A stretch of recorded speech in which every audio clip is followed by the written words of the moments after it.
सवेरी मेरी लुगाई मुझसे कहने लगी जी इस चक्कू से सब्जी न कटती, इसमें धान न बची, दूसरा लाया का तो मका अपनी जबान से काट के देख ले, उसमें तो बतेरी धार है। मेरी सास की भड़की और मेरे पिछवाड़े में चक्कू दे दिया तड़की। इंगे देसी क्रिसगेल नाश्ते में बाबा आजम के 6 करोड़ ही खाएगा। जदी मेरी नजर पड़ी तो मैंने देखा इस ट्रक की मम्मी ने चीजी न दिलवाई थी तो ये रस्ते में टांगा ठाया का फैल गया। जदी मैंने देखा तो एक भूरा एलियन धरती पर आकर पकौड़ी का मजा ले रहा था मिर्ची के साथ। इसे देखते ही मेरी किल्ली निकल गई। घर आते ही मेरी औलाद खाने पे ऐसा टूट पड़ी जैसे इनकी माँ मेरा खून पीने पर टूटा है। इंगर ये लोंडा अपने जैक में चार्जिंग पिन लगा के खुद को चार्ज कर दिया था।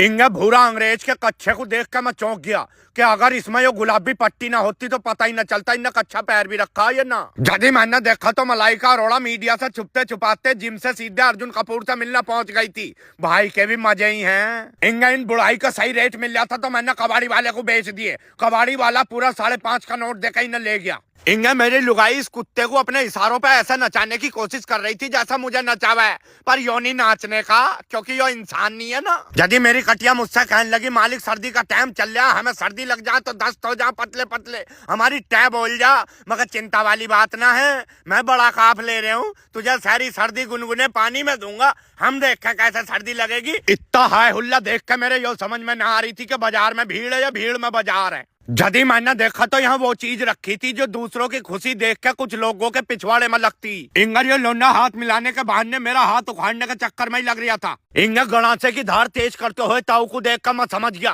कि औरतों की जबान की धार भी यही ताऊ तेज करता होगा। 70 डिग्री टेम्परेचर की ठंड होने की वजह से आलू को भी लिहाफ में लपेट लपेट कर धरा जा रहा था। बकबक करके मेरे दिमाग का गोबर बनाने के बाद मेरी लुगाई भैंस के आगे बकवास कर रही थी। मतलब इन औरतों की जबान में ब्रेक होता ही ना।